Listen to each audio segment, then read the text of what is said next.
y es por eso que te doy todo mi amor. Hermanos, Dios los bendiga. En esta semana me corresponde compartir la reflexión de la semana que se encuentra en la lectura bíblica del Salmo 90, versículo clave es el 91, que dice: Señor, tú nos has sido refugio de generación en generación, y el tema es el Señor de la historia. Vamos a introducirnos dentro de la clasificación de los libros de la Biblia que hacen los judíos. No existen los libros que bajo nuestra tradición llamamos nosotros históricos. Esto se debe a la visión que los judíos tenían respecto a la historia. La historia para ellos tenía una enseñanza de parte de Dios, que de la historia se aprende para no cometer los mismos errores. Dentro de la historia hay una frase que menciona gran parte de esto: aquel que no conoce su historia está condenado a repetirla. En función de caer en los mismos errores, la historia es la impresión de la decisión y acción determinación humana, pero sobre todo es el lugar de la predeterminación de Dios, que conforme a su propósito coordina la historia de la humanidad. Es por ello que el judío tenía que revisar constantemente su historia para verificar si no estaba cayendo en el mismo error de antaño. Aquellos errores que revestía a los reyes de Israel, tanto en los libros de los reyes y en los libros de las crónicas, que muestran lo que ocurría a aquel que vivía alejado de Dios. Y vemos que en el punto 1, hermanos, que el pueblo vivía en comunión con Dios, pero alejado de Dios. Sí, definitivamente esa era la situación del pueblo que se había alejado de la ley de Jehová, que cumplía con rituales litúrgicos por mero formalismo solamente. Ellos estaban en la congregación, según, pero solamente formalismo. Y hermanos, en Jeremías menciona algo.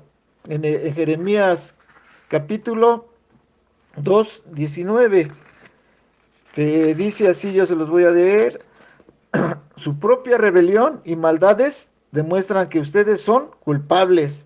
Póngase a pensar y reconozcan lo malo y triste que es abandonarme y no obedecerme. Les juro que esto es así, dice el Señor. Ahí el pueblo de Israel, su propia rebelión y maldades demostraban que eran culpables. Ahora nosotros, hermanos, también debemos ponernos a pensar: ¿somos culpables y demostramos nuestra culpabilidad? Pongámonos a pensar y reconozcamos, hermanos, lo malo y triste que es abandonar a nuestro Dios. A veces pensamos que estamos en el culto, estamos escuchando la predicación, cantamos, pero saliendo, hermanos, somos diferentes. ¿En qué forma? Que como llegamos al culto, así salimos, con pecado, y volvemos al pecado, hermanos.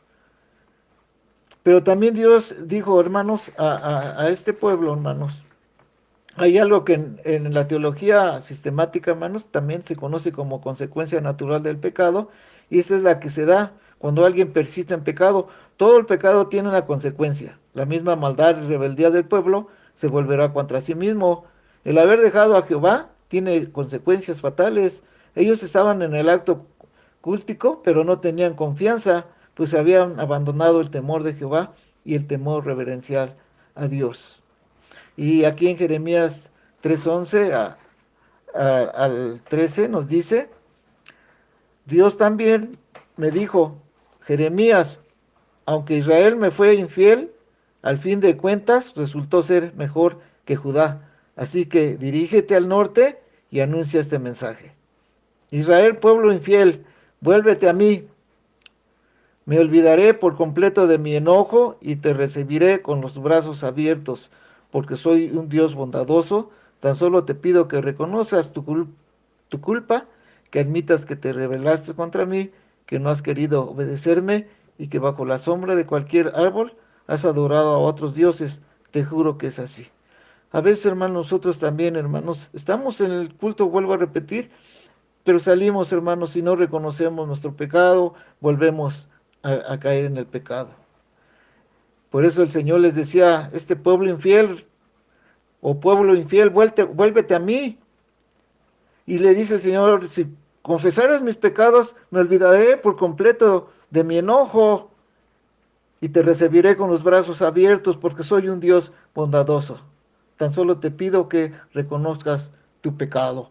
Por eso, hermanos, nosotros debemos reconocer nuestro pecado y decirle a Dios, hermanos, que hemos pecado y que no volveremos a pecar. Si confesamos nuestros pecados, pero hermanos, que ese pecado sea olvidado, hermanos, sea olvidado de nosotros, quitémoslo de nosotros, hermanos. El pueblo buscaba a Dios en el culto, pero no lo hacía eh,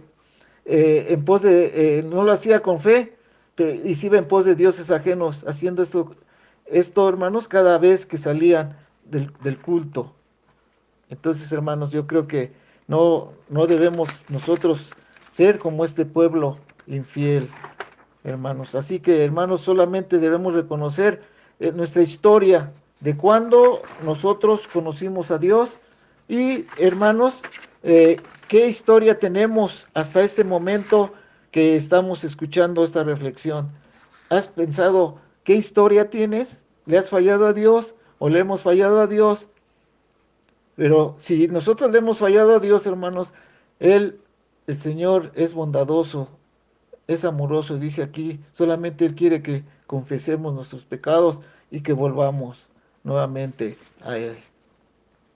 Por eso, hermanos, ya para concluir, aún ellos estaban indignados de que Dios los hubiera abandonado. Dios no pierde su propósito, era necesario que el pueblo obedeciera para que aprendiera a confiar solo en Dios y en nadie más. El rey y los utensilios de la casa de Jehová son humillados al ser llevados al Sinar. En Babilonia, el templo de Bel o Marduk es muestra de la derrota, pues, de la deidad que fueron a la guerra junto al pueblo. Cuando ellos perdían la guerra, era porque estaban mal con Dios. Y ellos pensaban que ya Dios los había abandonado. Pensaban que Dios ya no estaba con ellos, pero no era por causa de Dios, sino era por causa del pecado. A veces así nosotros pasamos por causa de nuestro pecado, hermanos, y pensamos que Dios ya no nos ama, que Dios ya no nos quiere, pero es por consecuencia de nosotros. Entonces, vengamos a Dios, hermanos, vengamos a Dios y contemos nuestra historia, pero una historia de amor a la gente, una historia que nosotros debemos dar como testimonio a la gente.